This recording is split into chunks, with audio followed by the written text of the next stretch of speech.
سماج کی تکلیف کو سمجھے گا، اس ملک کا مسلمان جب ہمارے بیکورڈ کلاس کے بھائی اور بہنوں کی تکلیف کو سمجھے گا، جب بدر کا مسلمان اپنی اولاد کو، اس کی تکلیف کو، اس کے مستقبل کو، جس کے بارے میں فکر مند رہتا ہے، میں آپ سے اپیل کر رہا ہوں کہ ویسے ہی تکلیف آپ کو اپنے دلت بھائیوں کے بچوں کے تعلق سے سوچنا پڑے گا، ہمارے بیکورڈ کلاس کے بھائی اور بہنوں کے بارے میں سوچنا پڑے گا، اس لیے کہ ہمارے کانسٹیٹیوشن میں لبرٹی، ایکوالٹی، فریٹرنیٹی اور جسٹس کی جو بات کہی گئی ہے، وہ اسی وقت ہوگا میرے عزیز دوستوں اور بزرگوں جب ہم تعاون کریں گے، جب ہم لوگ کوآپریشن کریں گے، تبھی جا کر ہم یہ تمام چیزوں کو حاصل کر سکیں گے۔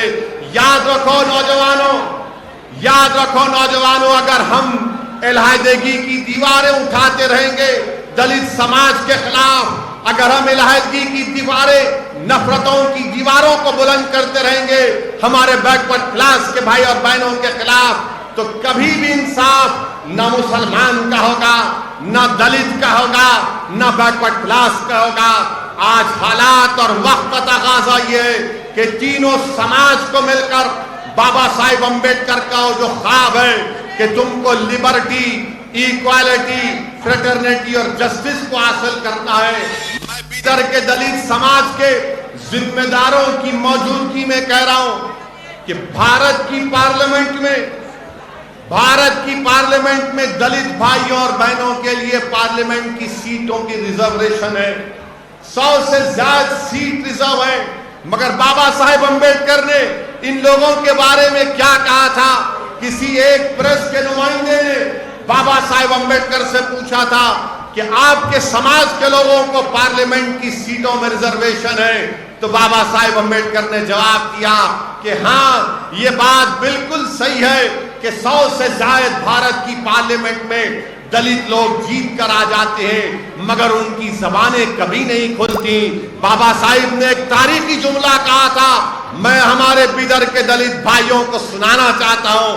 بابا صاحب امبیڈکر نے کہا کہ پارلیمنٹ میں بیٹھ کر اپنا منہ اسی وقت کھولتے ہیں جب ان کو انگڑائی لینا پڑتا ہے۔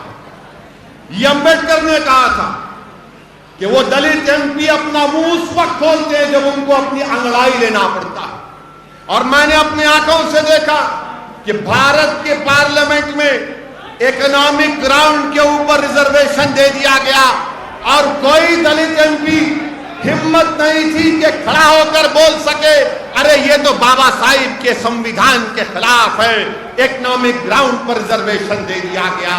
میرے عزیز دوستوں اور بزرگوں، یہی ایک بات تاریخی جملہ کانشی رام نے کہا تھا۔ کانشی رام نے کیا کہا تھا کہ ہم چمچوں کے ایج میں زندگی گزار رہے ہیں، یہ وقت پورا چمچوں کا ہے، تو یاد رکھو جب تک آپ چمچا گیری کرتے رہیں گے تو غلامی تمہارا مقدر بن جائے گا، کریں گے انصاف کبھی نہیں ملے گا۔ جب تک آپ چمچا گیری کریں گے مساوات آپ کو کبھی نہیں ملیں گے۔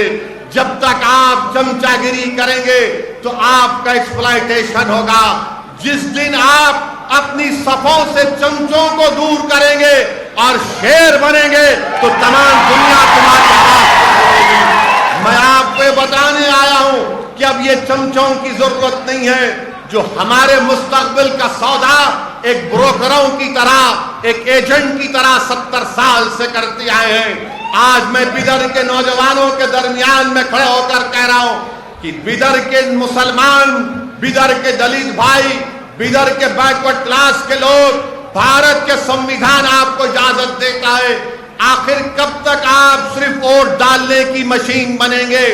میں آپ کو بتانے آیا ہوں کہ آج آپ ووٹ ڈالتے رہے، آج ووٹ حاصل کرنے کا آپ کو وقت آیا ہے۔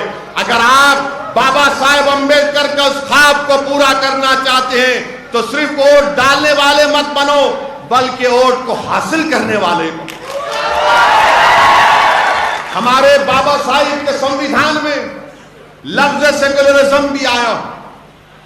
آپ کو معلوم بابا صاحب امبیڈکر کو جب پہلا پارلیمنٹ کا الیکشن بابا صاحب امبیڈکر میرے خیال سے بمبئی سے لڑے تھے، الیکشن ہار گئے.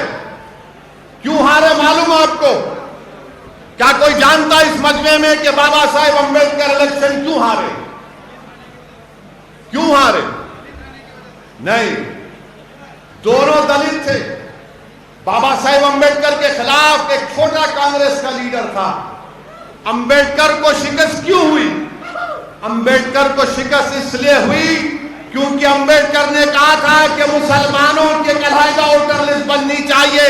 تو اعلیٰ ذات کے لوگوں نے کہا کہ ہاں دیکھو یہ امبیڈکر مسلمانوں کی بات کر رہا ہے. امبیڈکر نے کشمیر کے بارے میں کہا تھا تو فرقہ پرست لوگوں نے کہا کہ نہیں یہ امبیڈکر خطرناک ہے، اس کو ہرانا ضروری ہے. انہی دو چیزوں پر امبیڈکر کو ہرا دیا گیا تھا بابا صاحب.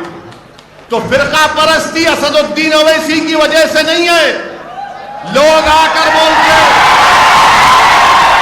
لوگ مجھ سے کہتے ہیں کہ آپ جہاں پر جاتے ہیں وہاں پر بی جے پی کو فائدہ ہوتا ہے. میں آج تاریخ میں جا کر اپنی بات کو چیلنج کے ساتھ رکھ رہا ہوں.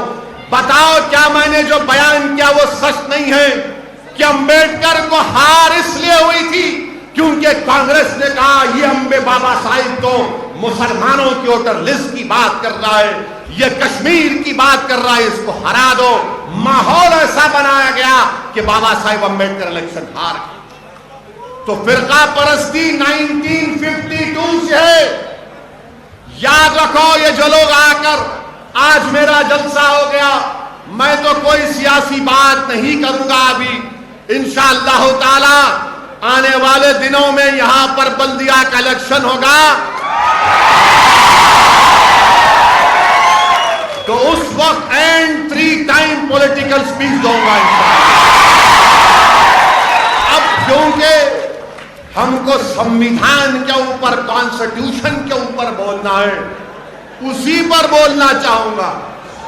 تو آج میں آپ سے یہ بھی بتانے آیا ہوں میرے عزیز دوستوں اور بزرگوں کہ ہمارا یہ کانسٹیٹیوشن تو ہمارے سامنے ہے، مگر یہ کانسٹیٹیوشن ہم سے کیا مطالبہ کرتا ہے؟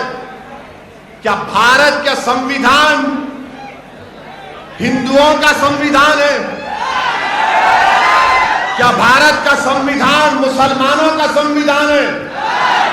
کیا بھارت کا سمویدھان سکھوں کا، عیسائیوں کا، بودھ مذہب کا سمویدھان ہے؟ نہیں ہے. یہ سمویدھان پورے بھارت کے شہریوں کا، انڈینز کا ہے. یہ بھارت کے تمام رہنے والوں کا ہے. امبیڈکر نے کیا کہا تھا؟ یہ ملک کسی ایک مذہب کو نہیں مانے گا، یہ ملک پورے مذہب کو مانے گا. جو نہیں مانتے خدا کو یہ ملک ان کو بھی عزت دے گا. یہ ہمارے سمویدھان کی خصوصیت ہے. تو اسی لیے میرے عزیز دوستوں اور بزرگوں، ہمارے ملک کے وزیر اعظم کیا کہتے ہیں کہ یہ ہولی کتاب، ہمارے ملک کے وزیر اعظم کہتے ہیں کہ کانسٹیٹیوشن از اے ہولی بک. نہیں، کانسٹیٹیوشن ہولی بک نہیں ہے، یہ کانسٹیٹیوشن ہے ملک کو چلانے کے لیے. ملک کو کیسے چلایا جائے گا؟ یہ ملک کا کوئی مذہب نہیں ہوگا، اور کوئی بھی مذہب کے نام پر کسی سے ناانصافی نہیں کرے گا. یہ ملک کا سمویدھان کہتا ہے. مگر ہمارے ملک کے وزیر اعظم یہ چاہتے ہیں کہ سمویدھان میں کچھ بھی ڈال کر یہ کہہ دینا کہ دیکھو یہ کانسٹیٹیوشن ہے، اس کو مان لیا جائے. میرے عزیز دوستوں اور بزرگوں، آج 26 جنوری ہے. آج کے اس دن کو اگر ہم کو خراج عقیدت پیش کرنا ہے تو میں سب سے پہلے بابا صاحب امبیڈکر کو خراج عقیدت پیش کرتا ہوں. اس لیے کہ میں ذاتی طور پر بابا صاحب امبیڈکر کو بہت چاہتا ہوں. میں نے تھوڑا بہت پڑھا، زیادہ نہیں پڑھا ہے، مگر میرا ماننا یہ ہے کہ جو امبیڈکر کو مانتا ہے، چاہتا ہے، جو امبیڈکر کو سمجھتا ہے، اور جو گوڈسے کو اور ساورکر کو مانتا ہے، ان دونوں میں زمین آسمان کا فرق ہے. جو لوگ گوڈسے کو مانتے ہیں انہوں نے ہی اس نفرت کی آئیڈیالوجی پر